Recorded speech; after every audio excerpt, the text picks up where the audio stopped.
realmente os casos policiais nos surpreendem. Tudo indica que foi o garoto. Tudo indica.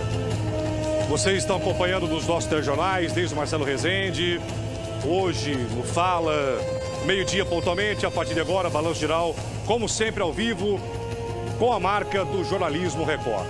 A polícia cada vez mais perto de descobrir a verdade da tragédia que dizimou toda uma família. Seria possível realmente um garoto de apenas 13 anos de idade, armado, sonhando em matar os pais, como disse no depoimento um colega de aula? Esse depoimento foi realmente surpreendente, surpreendente. Ao vivo hoje, quarta-feira, dia 7 de agosto, o Balanço Geral já está no ar. Ao vivo, DHPP, meio-dia 1, notícia urgente, Cris Scaffi, com as últimas informações atualizadas do caso que parou a Polícia Civil e Militar da cidade de São Paulo. As últimas informações. Cris, balança, boa tarde.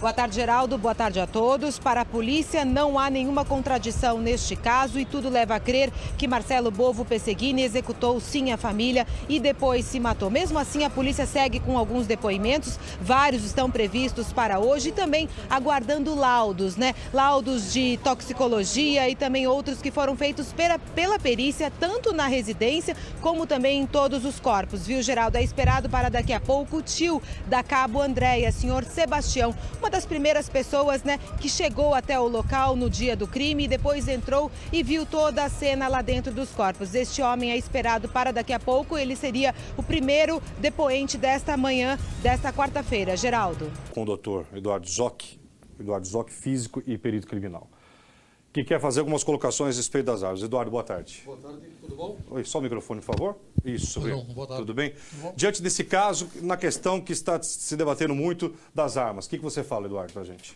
Há pouco a falar, bem perto aí. a não ser a questão do uso de uma pistola privativa, praticamente, das forças da polícia. Só um minuto só, está desligado o microfone? Não, é só chegar próximo. Ah, tá, para falar mais perto. Ok, Eduardo, bem perto da boca, por Ok. favor. Apenas a pistola usada, uma .40, é usada pela Polícia Militar, de uso exclusivo da Polícia Militar. E é uma arma de um poder de parada muito forte, tanto que ela foi substituída, né, pelos 38, os antigos 38. Eles, apesar de ser uma arma eficiente para a finalidade a que ela se destina, o 38 tinha, o 38 entre aspas, né, o 38, ele tinha menos poder de parada, está correto, né? Então os 38 foram substituídos pelas .40, que tem um projétil de 10 milímetros de diâmetro e que tem um poder muito maior de parada. Basicamente é isso que eu tenho a impressão que é essa arma que tinha à disposição do Marcelinho, se efetivamente for comprovado que foi ele o autor dessa tragédia. O senhor colocou algumas ilustrações aqui para a gente, é isso? Eu coloquei só no relativo à questão... É isso aqui? Na tela. Isso aqui é uma, na realidade, isso é uma Magnum 357. Eu fiz essa fotografia na Academia de Polícia para um simpósio, né? E apenas a intenção dessa foto é mostrar a residuografia, ou seja, entre aspas, o fogo e a pólvora que emana do tambor das partes da arma durante o disparo. Então, a gente pode supor que o exame residuográfico seja de grande relevância pericial. Mas não deu nada. Renato Lombardi. Não deu nada. Quer dizer, ele deu 5 tiros. Exatamente. E não deu nada. Ele matou a família inteira, não tem nada na mão. Exatamente por isso. Quer dizer, considerando-se a relevância pericial do exame residuográfico, é um fato muito importante.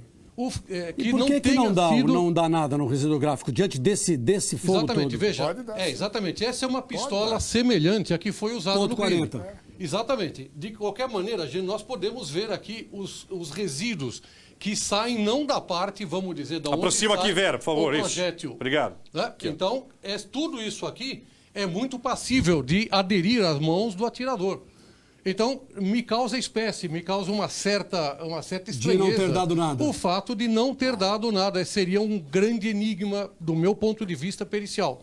Porque se uma pessoa dá 5 tiros e não resta nenhum resíduo. Vamos dizer que os primeiros tiros foram dados de madrugada, não é? Sim. No começo da madrugada, meia-noite e pouco. Sim. E o último foi dado às meio-dia. Então, se tem um espaço, ficaria. É difícil eu dar certeza quanto a isso. Depende da mente presumivelmente criminológica do menino, de ter se lavado muito bem. Quer dizer, eventualmente... Aí seria a perfeição completa. Exatamente. Seria perfeição. A gente está falando de uma situação... no quadro que o doutor Em tese, colocou. ele se matou. Então, poderíamos ter, Também. no disparo que ele fez contra ele, mesmo que tivesse feito essa sepsia toda... O último tiro daria. Muito bem colocado, porque o último tiro ele não teria tempo de se livrar dos indícios residuográficos. Eu fico pensando o seguinte, não querendo... Deixa eu fazer essa pergunta pro Major Olímpio. E acho que você é em casa também, né, telespectador? Tá. Se tudo isso que nós estamos discutindo... Meu diretor, está me acompanhando aí, Vigilhão? Olha só, tudo isso nós estamos discutindo, Renato Lombardi.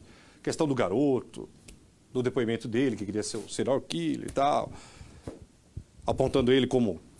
Eu fico só pensando, se a investigação, diante do que você está falando, posição dos corpos, tiro, tudo isso mais...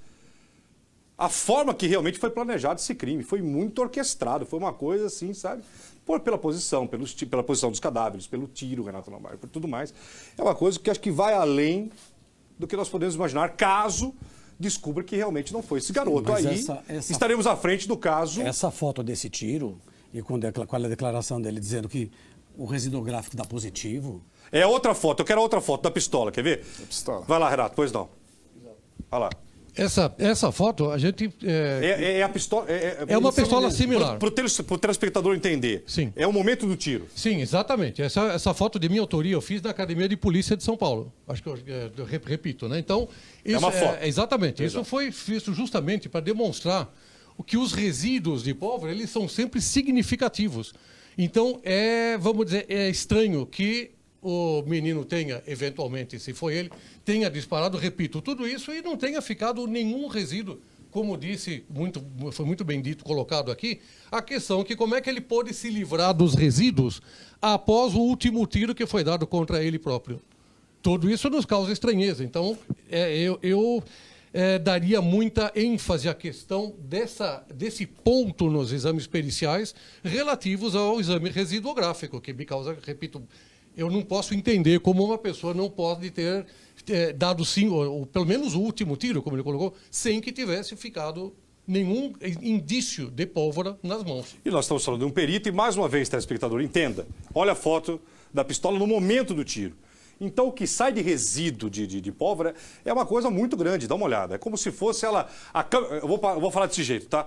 É a câmera lenta parada. Vocês estão vendo aí do momento do tiro, né, Lombardi? É isso aí, exatamente isso aí. Você vai ver se dá... Então, e mesmo na têmpora, mesmo na cabeça da pessoa, também vai, né? Porque, ó... Perfeitamente. Perfeitamente. Os resíduos oriundos do cano também são muito intensos, obviamente, porque eles acompanham o projeto. Claro, é o que se chama os resíduos feitos ao tiro de queima-roupa.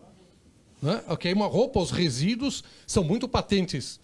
Muito então, bem. obviamente, na mão agora, também deveria ter ficado. O exame é preliminar, foi dito que foi preliminar. Quem sabe, tenhamos Quem sabe outras coisas. Perfeito. Geraldo, eu gostaria de dizer só o seguinte, por curiosidade, em adendo. Aqui tem 4 pessoas, 1, 2, 3, 4. Como disse o Olímpio, ele era um garoto de 13 anos. Ainda que fosse bombado, 13 anos só de idade. Um corpo relativamente frágil, inclusive com problemas de saúde relativamente também graves.